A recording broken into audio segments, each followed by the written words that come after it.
It all started in Newfoundland, sitting, of course, a half hour ahead of the rest of Atlantic Canada. It claimed the title, the first to reach legalization. And there was excitement in the air as the very first sales went down. 3, 2, 1.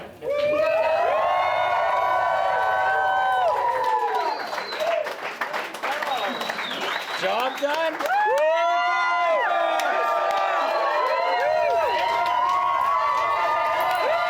There it was, one of the first sales of legal cannabis in this country just after the stroke of midnight.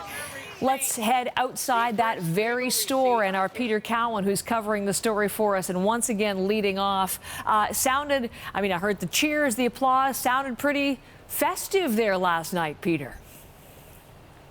Absolutely, Heather, but I want to show you what it's like here this morning. We're about a half an hour away from this store opening, and this is the lineup, or I guess really lack thereof. They've got all the stanchions up ready to corral people, but so far nobody has shown up to line up this morning.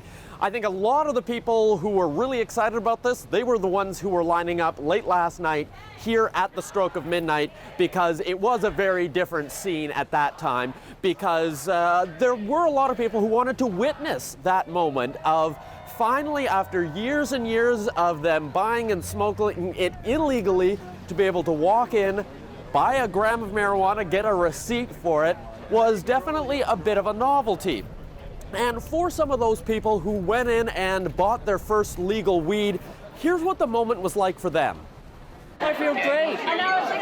The stigma ends tonight. Prohibition has ended right now. We just made history. And it is surreal. Even right now, I'm actually so excited, and I can't wait to make my first purchase. That's actually legal. $25.97, sir. Woo! There we go. Thank you.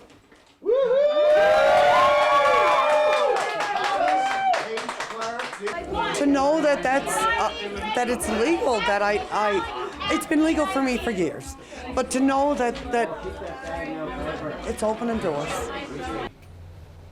It's also not just users, though, that are excited about legalized cannabis. Of course, it's the companies that stand to make some big money, including Canopy, one of the biggest companies, and the company that owns the store. And the CEO flew in on his private plane last night in order to be there for that moment.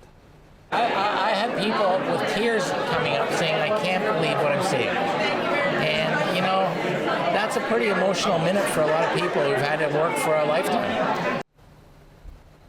So they're just getting ready to open the doors. Heather, it'll be about half an hour before people are able to walk in again and buy some more legal marijuana. And we'll see. I thought it was interesting, Peter, as you let us hear what was happening. We got a little bit of the indication of the pricing there for what's going to be charged.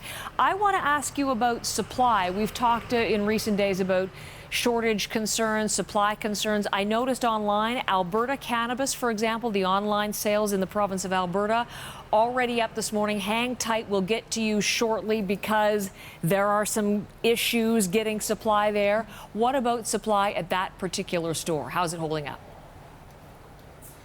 Interestingly, Heather, we've been checking in with some of the stores that were open at midnight last night, and one of the other stores, in total they sold about 520 grams, and in fact the pre-rolled marijuana joints, well, they've completely sold out of them, and they're not expecting to get restocked for a couple of days.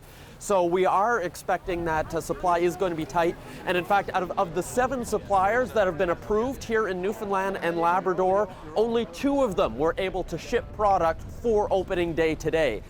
So the selection is certainly much more limited now than they're expecting it to be once they get all the wrinkles ironed out on this new venture that everyone's getting into. Day 1. Hours old. Thank you very much, Peter. I'll be back to you later on in the next hour, and we'll be back to see what happens business-wise there in that store. Well, people arriving behind you now, maybe the lineup, or they're leaving. I'm not sure, but people gathering, and we'll be back to check on things with you, Peter, in just a little bit later on.